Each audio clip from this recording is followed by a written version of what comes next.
Amor! Como saiu?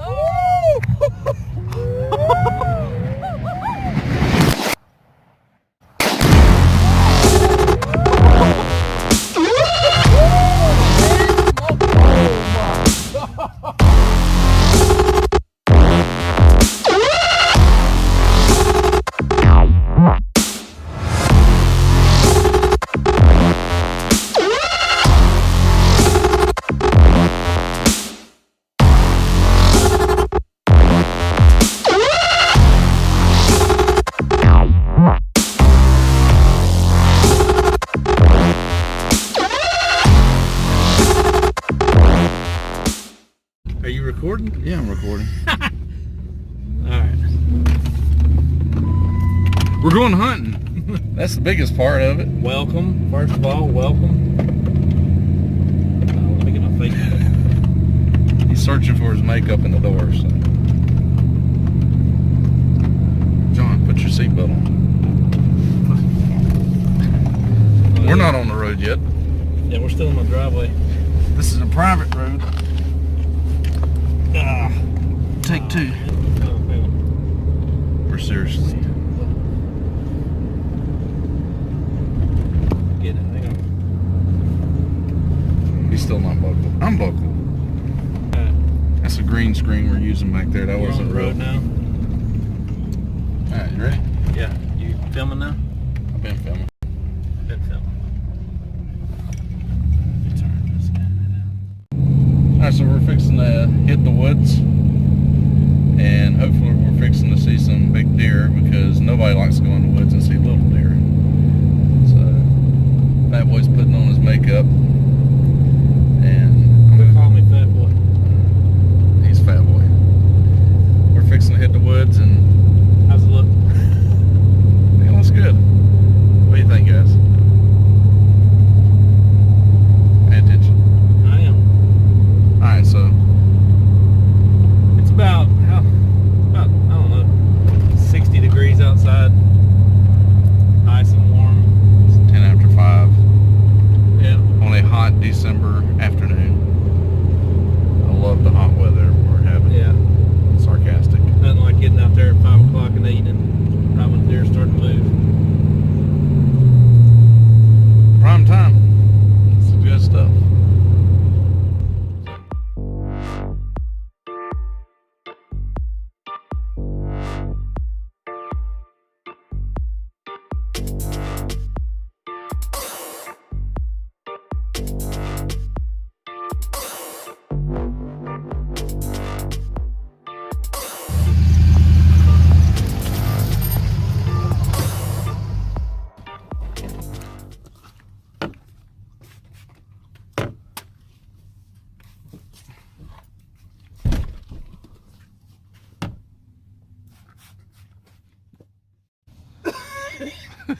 It's nasty.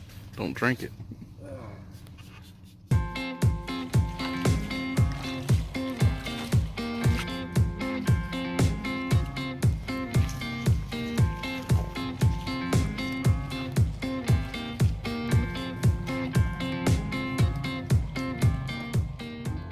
Right near Northeast Texas on a high line that we've killed a lot of animals off of. We've killed deer, bobcats, coyotes,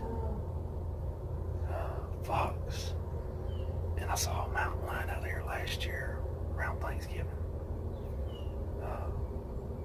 We're kind of mainly scouting to see if some of the bugs that we had on camera back earlier in the year are still here.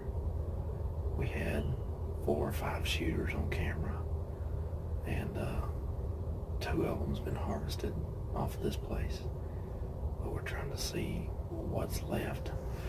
The rut's pretty much winding down. These bucks should be coming in and looking for food. As you can see, there's not a lot of green out there.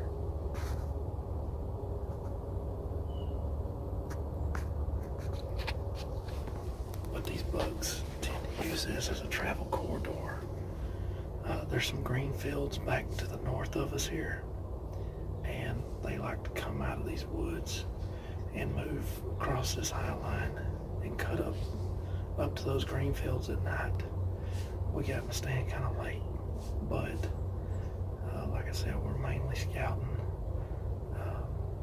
Maybe do some predator control while we're Spooked here. up several deer coming in too.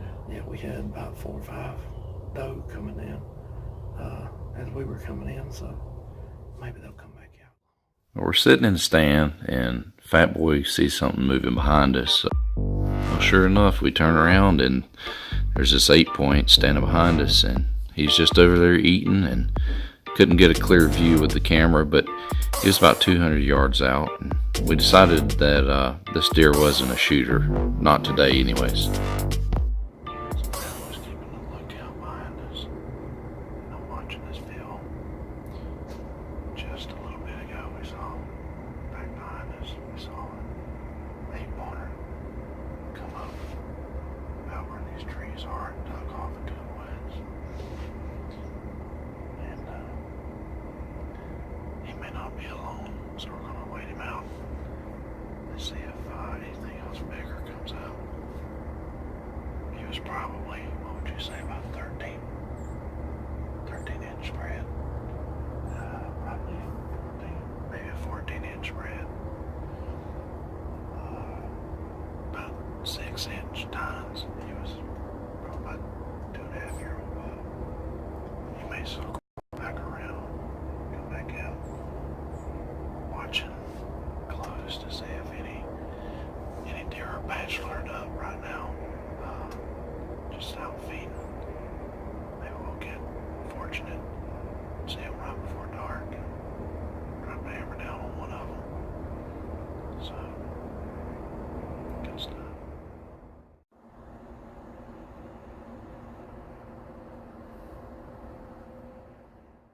All right, guys, we're leaving the stand. We had about 4 or 5 does come in. We watched them run off as we came in. We had a nice 2.5-year-old 8-point come in on about 200 yards, just feeding on some late acorns out there. And we watched him for probably 10 minutes. And the land that we're hunting is about 200 acres out there, and there's only 2 guys hunting close to us right there, and so it's kind of a luxury of hunting private land and having some guys that hunt kind of close that will possibly let the deer walk along with you and let them grow to be a sizable buck. But sometimes when you have those questionable deer that are 2.5 years old, 3.5 years old, and they really make you think about putting a hammer down on them, those are the ones that are really hard to let walk. And you always in the back of your mind think, well, if I don't shoot him, somebody else will. And that could be true. Somebody may shoot them if you let them walk, but if you harvest that buck and he's borderline matured or immature, for a fact you're not going to see him again. So you always let those bucks walk that are questionable in hopes that they'll live to see another season or two and get some size on them. Had that deer been a 4-point or 6-point, or had something funky going on with his rank, we might have harvested him, because you kind of want to get those genetics out. But with him having a perfect symmetrical rack at 2.5 years old, even though he's an 8-pointer, we're going to let him walk another season, and hopefully next year he'll be a little bigger and a little more mature and a good one to take out of the herd. Here in the same stand we were in last night, and we had a good little 2.5-year-old buck back here behind us, and he's an 8-pointer, and he was legal, but we just really wanted to let him walk another year. So we passed up on him, and we couldn't get no footage. It was just too far away. And maybe this morning we'll see some heading back over into the big woods to go bed up. So y'all stay with us and see what happens.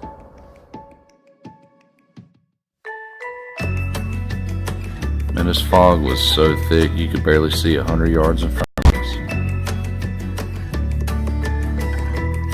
I tell you, this was some thick fog. I mean, at times it seemed like it was going to let up, but then it just settled right back in again.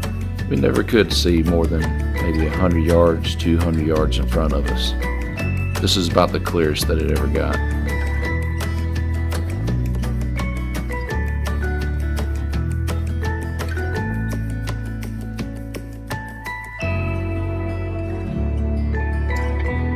We keep looking out in the distance and we see some movement, but we can't really tell what it is. We turn around and we see this coyote coming right up behind us, coming in at maybe 100 yards.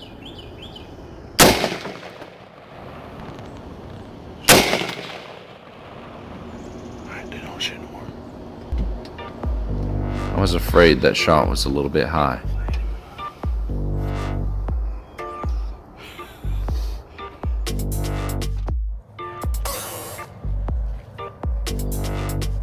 It's hard to tell if we hit him or not, but we knew we had to look for blood, and we wanted to make sure we got this dude out of here.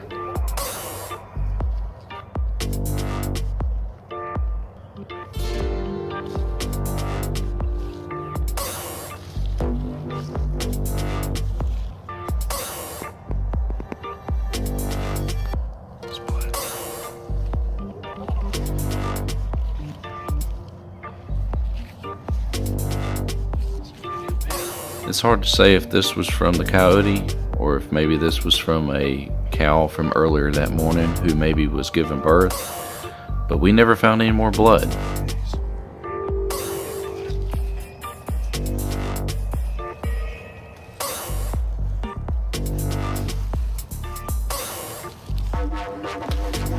Hey, see if he's in the tree, fat boy.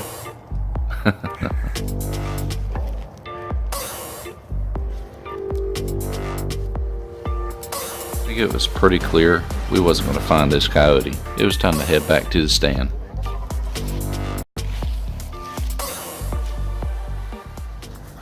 don't know if you can see it or not. Look how thick the fog is. We couldn't see anything if we wanted to.